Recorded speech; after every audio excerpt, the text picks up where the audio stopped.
अशहदु अन ला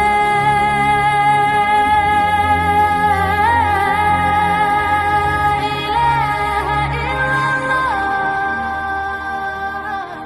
अस्सलामु अलैकुम वरहमतुल्लाहि वबरकातुहू। सवाल जवाब की नशिस्त में आप तमाम लोगों का इस्तकबाल है। आइए आज की नशिस्त में पहला सवाल लेते हैं। शोलापुर से हमारे एक भाई का सवाल है। अस्सलामु अलैकुम वरहमतुल्लाहि वबरकातुहू।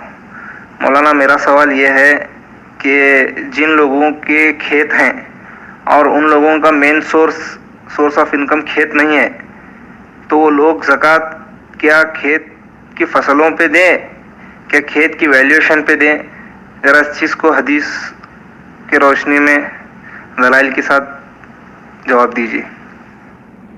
भाई ने पूछा है कि अगर किसी ने खेत ख़रीद रखा है और वो खेत महज उसका इन्वेस्टमेंट है और उसने फ़ायदे की नीयत से उसको ख़रीदा है कि मुस्तकबिल में बढ़ती कीमत के साथ बेचकर मुनाफा कमाऊंगा, लेकिन उस खेत की फसलें आती हैं तो फसल पर ज़कात होगी या खेत की वैल्यूएशन पर ज़कात होगी?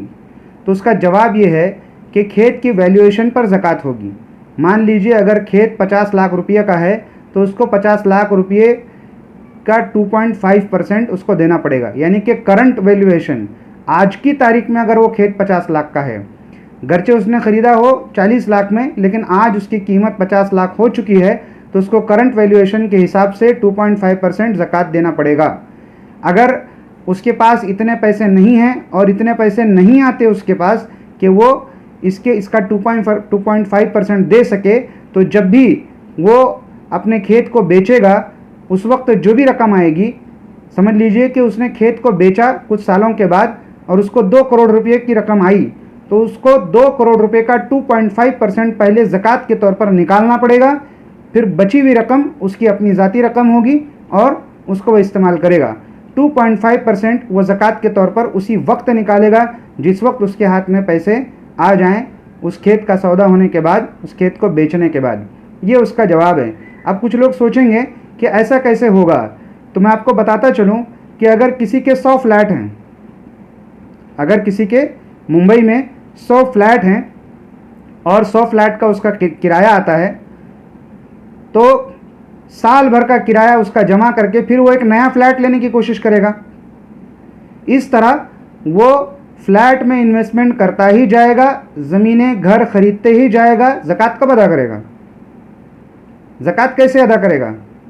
अगर वो कहेगा कि नहीं सोने पर ज़कात है, मेरे पास तो सोना नहीं है, मेरे पास तो ज़मीन है, खेत है, ऐसा नहीं चलेगा, बल्कि उसको उसकी प्रॉपर्टी के करंट वैल्यूएशन के हिसाब से ज़कात देना पड़ेगी। उसकी ताकत आज नहीं है तो जिस दिन वो अपनी प्रॉपर्टी को बेचेगा उस वक्त उसको 2.5% उसी वक्त उसमें से ज़कात निकालनी पड़ेगी, फिर बाकी की रकम वो इस्तेमाल करेगा। ये है जवाब हमारे भाई का। वल्लाहु आलम बिस्सवाब। आइए दूसरा सवाल लेते हैं। हमारे भाई का सवाल है, वो पूछते हैं कि आप सल्लल्लाहु अलैहि वसल्लम को गैब का इल्म नहीं था, कुरान के हवाले से साबित कीजिए। भाई ने सवाल किया है कि कुरान के हवाले से साबित कीजिए कि हमारे नबी हज़रत मोहम्मद सल्लल्लाहु अलैहि वसल्लम को गैब का इल्म नहीं था। मैं जवाब तो इंशाअल्लाह इसका आपको दे दूंगा, लेकिन पहले मैं आपको ये बता दूं कि जवाब में ऐसी शर्त नहीं लगाना चाहिए कि कुरान से साबित कीजिए। क्या सिर्फ आप कुरान को मानते हैं? ऐसा नहीं है, आप कुरान और हदीस दोनों को मानते हैं। कोई भी मसला कुरान और हदीस दोनों मिलाकर समझा जाएगा, किसी भी मसले को। जैसे मिसाल के तौर पर कुरान में ज़िक्र है कि 5 वक्त नमाज पढ़ी जाए, कैसे पढ़ी जाए वो हदीस में ज़िक्र है। आप कहेंगे, कल कोई सवाल कर देंगे, आप कुरान में बताइए कि ज़ोहर की 4 रकात होती है, ऐसा नहीं हो सकता। आपको हदीस से उसको समझना पड़ेगा। और कुरान की जो तफसीर है वो नबी करीम सल्लल्लाहु अलैहि वसल्लम की अहादीस हैं। लिहाजा कुरान को समझना है तो नबी करीम सल्लल्लाहु अलैहि वसल्लम की अहादीस को समझिए और उससे आयतों के मानी, आयतों की तफसीर तलाश कीजिए। इंशाअल्लाह अल्लाह तबारक व तआला हमेशा राह रास्त पर रखेगा। बहरहाल मैं इसका जवाब दे देता हूँ। अल्लाह तबारक व तआला ने सूरह आल इमरान आयत नंबर 179 में कहा, वमा कानल्लाहु लियुत्लिअकुम अलल गैब, और अल्लाह तुमको कभी गैब की बातें नहीं बताएगा। इससे पता चलता है कि अल्लाह तबारक व तआला के सिवा किसी को भी गैब की मालूमात, गैब का इल्म नहीं है। एक और जगह सूरह अनाम आयत नंबर 50 में अल्लाह तबारक व तआला फरमाता है, कुल ला अक़ूलु लकुम इंदी खज़ाइनुल्लाहि वला अअलमुल गैब, अल्लाह ने कहा कि ऐ नबी कह दीजिए कि मैं ये नहीं कहता कि अल्लाह के ख़जाने मेरे पास हैं। यानी कि जो लोग कहते हैं अल्लाह के नबी रिस्क देते हैं, उनका रद्द है इस आयत में कि अल्लाह के नबी सल्लल्लाहु अलैहि वसल्लम रिस्क नहीं देते हैं। अल्लाह के ख़जाने अल्लाह ही देता है। हाज़रीन, अल्लाह के नबी कह रहे हैं, अल्लाह कह रहा है नबी को कहने के लिए कि आप ए नबी बता दीजिए कि मैं ये नहीं कहता कि अल्लाह के ख़जाने मेरे पास हैं और ना ही मैं ये कहता हूँ कि मुझे इल्म गैब है। इतना साफ अल्लाह तबारक व तआला ने सूरह अनाम आयत नंबर 50 में इरशाद फरमाया। सूरह अनाम आयत नंबर 59 में अल्लाह तबारक व तआला ने इरशाद फरमाया, वइंदहु मफातिहुल गैबि ला यअलमुहा इल्ला हुआ। गैब की जितनी कुंजियाँ हैं वो सब अल्लाह तबारक व तआला के पास हैं।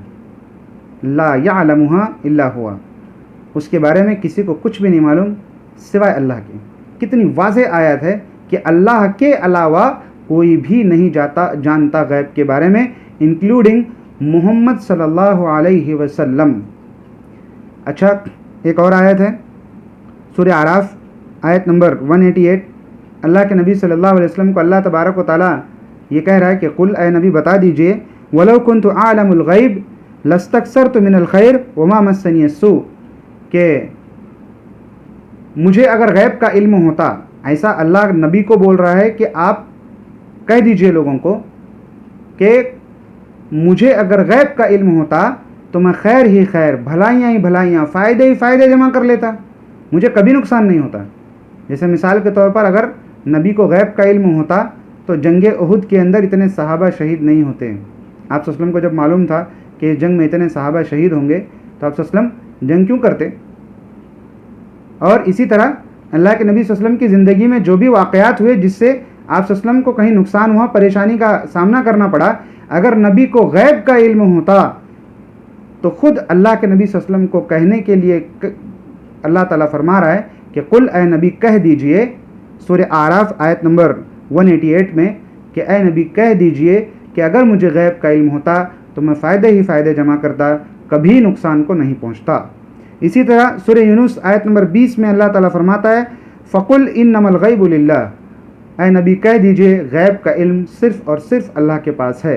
इतनी वाज़ेह आयतें, और भी आयतें हैं।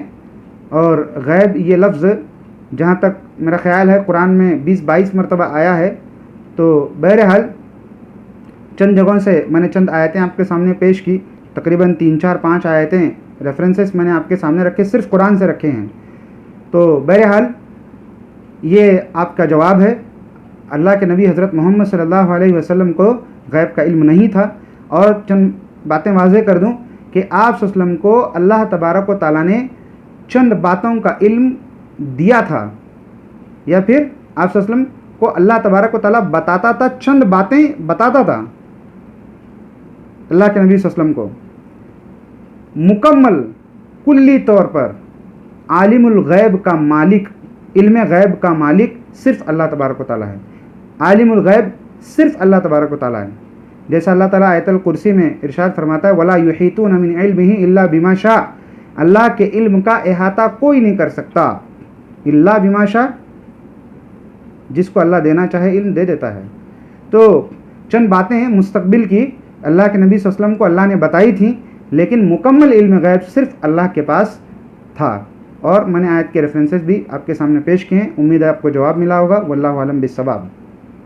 आइए आगे बढ़ते हैं। हमारी बहन का सवाल है। उन्होंने सवाल में शुक्रिया अदा किया है कि इससे पहले उन्होंने जितने सवाल किए उसके जवाब उनको मिलते रहे हैं। बहन, अल्लाह से दुआ कीजिए अल्लाह ताला हमारे इल्म में इजाफ़ा फरमाए और हमको हमेशा ये काम करने की तौफीक दे। इस काम में जितने लोग मदद कर रहे हैं सबको अल्लाह तबारक व तआला अपनी बरकतों और अपनी रहमतों से नवाजे, अपनी मदद से नवाजे, आमीन। अब आपके सवाल की तरफ आते हैं। आपका सवाल है कि क्या तरावी में 4 रकात के बाद सुबहानल मलिकिल कुद्दूस ऐसी कोई दुआ पढ़ना चाहिए? तो मैं आपको बता दूं, अहादीस के अंदर ऐसा कुछ भी साबित नहीं है कि आप तरावी में 2 रकात के बाद या 4 रकात के बाद या 6 रकात के बाद बीच में कोई भी दुआ पढ़ें, बल्कि आपको सीधे सीधे 2-2 रकात पढ़ती जाना है, बीच में कोई दुआ नहीं करना है। कहीं भी हदीस से साबित नहीं है, ना अल्लाह के नबी से, ना आपके सहाबा से, लिहाजा हम ऐसा नहीं कर सकते। और अल्लाह के नबी सल्लल्लाहु अलैहि वसल्लम ने फरमाया, मन आमिलन लैसा अलैहि अमरना फहुवा रद्दुन, जिसने कोई ऐसा अमल किया जिसका हुक्म हमने नहीं दिया था वो रिजेक्टेड है, वो मरदूद है। वो नहीं चलेगा इस्लाम के अंदर। उम्मीद है कि आपका जवाब मिला होगा। वल्लाहु आलम बिस्सवाब। इसी तरह सवाल करते रहें, इंशाल्लाह आपको जवाब मिलेंगे। दूसरों से भी इस नंबर को शेयर करें, इस मैसेज को शेयर करें। अगर कोई सवाल करेगा, इल्म हासिल करेगा और अमल करेगा, इंशाल्लाह अल्लाह तबारक व तआला आपको भी सवाब अता करेगा। नंबर है 9766310478। इस पर आप व्हाट्सएप के ज़रिए से ऑडियो मैसेज में अपना सवाल पूछिए। इंशाअल्लाह इसी तरह हमारे चैनल पर जवाब अपलोड कर दिया जाएगा। अल्लाह से दुआ है, अल्लाह ताला हम तमाम को इल्म नाफ़े अता फ़रमाए। आमीन।